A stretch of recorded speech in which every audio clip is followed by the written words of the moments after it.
ठेवलंय का ते वंचित? मी नाही ठेवलंय ना. तर काय होतं की जेव्हा मीटिंग्स होतात तेव्हा आम्हाला कुठे हे माहीत होतं की लिस्ट 2016मध्ये मतदान झालं. मी पहिल्यांदाच फिल्म इंडस्ट्रीच्या राजकारणात आले.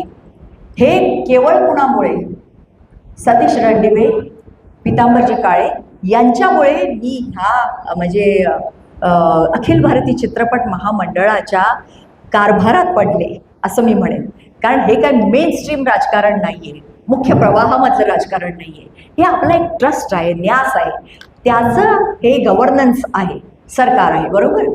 तर हे जे वंचित झालेले आहेत त्यांच्याबरोबर माझं ऑफकोर्स मी त्याच्याबद्दल दुःख व्यक्त केल्याशिवाय दुसरं काय करू शकते. 2016मध्ये कारभारच समजायला मला 2 वर्ष गेली. एकदम समजत नाही ना, आईच्या पोटातून शिकून कोणी येतं का? आणि मी इतकी वर्ष फक्त ॲक्टिंग करत होते. मी असा कारभारात लक्षच घातले नव्हतं. ऐकत होते, मत देत होते आपलं, मी अजीव सभासद होते. पण जेव्हा आपण त्याच्यात आपलं लक्ष घालतो तेव्हा आपल्याला कळतं की हे असं असं घडतं आहे, ही अशी पद्धत असते किंवा जे काय ते मी तेव्हापासून शिकायला लागले. आणि याचं सगळं श्रेय मी सतीशजींना देते, पितांबरजींना देते आणि मला खूप आनंद आहे.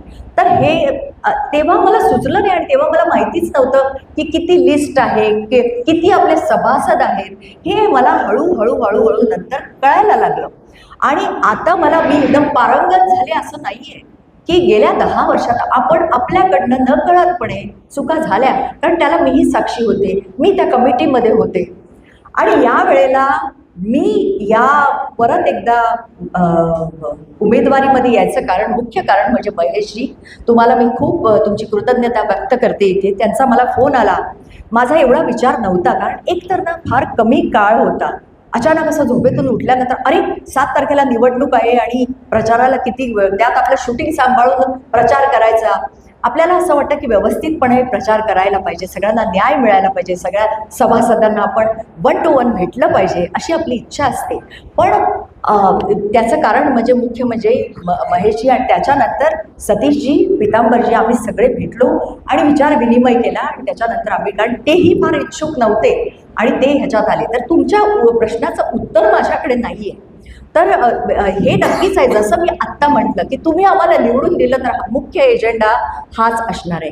तुमच्या शंकेचं निरसन झालं की नाही मला माहिती नाही, पण हेच माझं त्याला प्रामाणिक उत्तर आहे.